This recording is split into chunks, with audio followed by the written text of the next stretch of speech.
Dan pseudopsikologi ni sebenarnya membahayakan kita semualah, kerana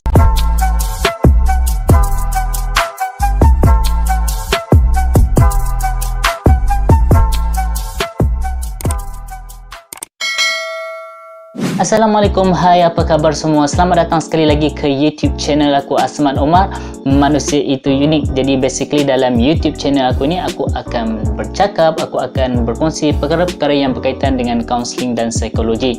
Jadi kepada korang yang masih lagi belum subscribe YouTube channel aku, korang boleh tekan butang subscribe di bawah.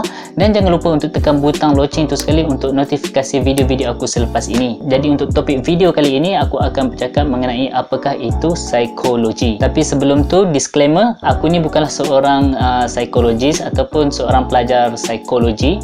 Aku adalah seorang pelajar kaunseling dan insya-Allah bakal jadi kaunselor satu hari nanti. Sebagai seorang pelajar kaunseling, kami didedahkan dengan subjek-subjek psikologi lah.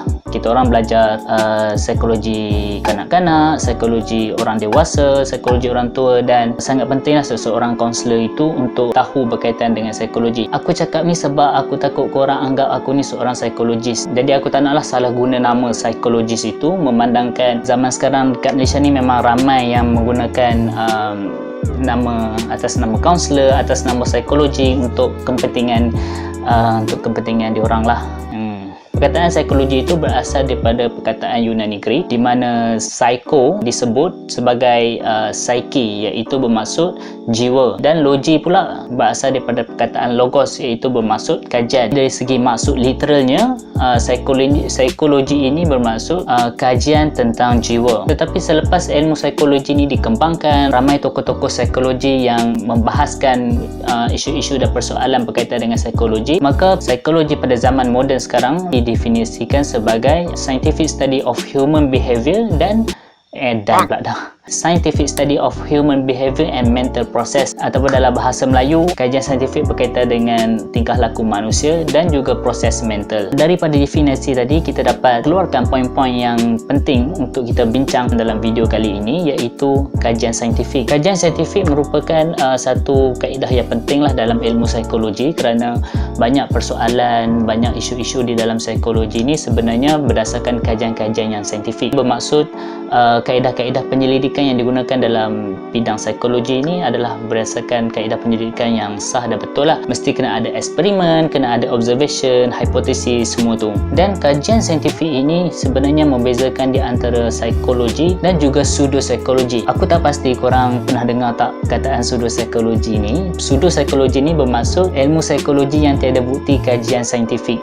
Sebenarnya kita setiap hari kita banyak terdedah dengan pseudopsikologi. Di antaranya dekat Facebook kita selalu main ramalan personality berdasarkan bulan, ramalan personality berdasarkan warna. Sebenarnya semua ini adalah pseudopsikologi. Result yang korang dapat itu sebenarnya bukanlah daripada kajian yang saintifik. Dan apa yang aku nampak dekat Malaysia ni, ramai motivator-motivator di Malaysia ni yang menggunakan pseudopsikologi ni untuk menarik perhatian orang ramai untuk hadir ke kursus mereka, hadir ke talk-talk mereka. Dan pseudopsikologi ni sebenarnya membahayakan kita semualah, kerana dapatan yang mereka sampaikan, dapatan yang mereka beri kepada penonton-penonton dan pendengar mereka bukanlah berdasarkan daripada kajian yang saintifik. Jadi korang kena berhati-hati dengan pseudopsikologi ni. Salah satu aspek dalam psikologi ini adalah behavior ataupun tingkah laku. Tingkah laku kita dipengaruhi oleh pelbagai persekitaran, pelbagai rangsangan. Sebab itu penting tingkah laku ini dibincangkan di dalam ilmu psikologi. Di antara tingkah laku yang dibincangkan macam tingkah laku agresif, tingkah laku bully, bagaimana seseorang itu boleh membuli orang. Dari sudut psikologi, mengapa seseorang itu suka bully. Jadi banyaklah tingkah laku yang dibincangkan di dalam bidang psikologi. Seterusnya, aspek penting di dalam bidang psikologi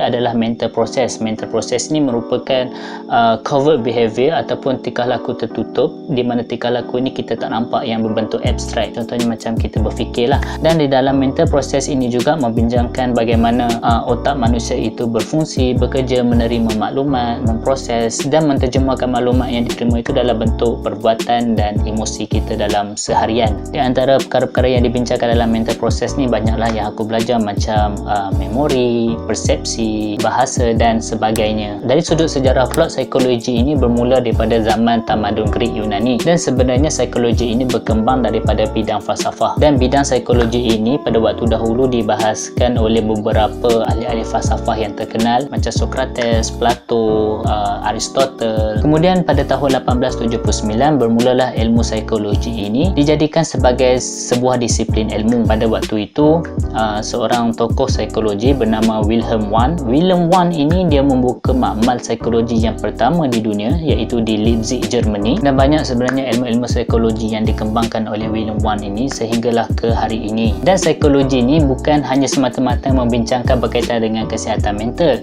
tetapi psikologi ini banyak bidang yang korang mungkin tak tahu. Di antara cabang-cabang di dalam dunia psikologi ini banyak sebenarnya. Di antaranya ada psikologis klinikal, ada psikologis sukan, ada psikologis industri dan banyak lagi.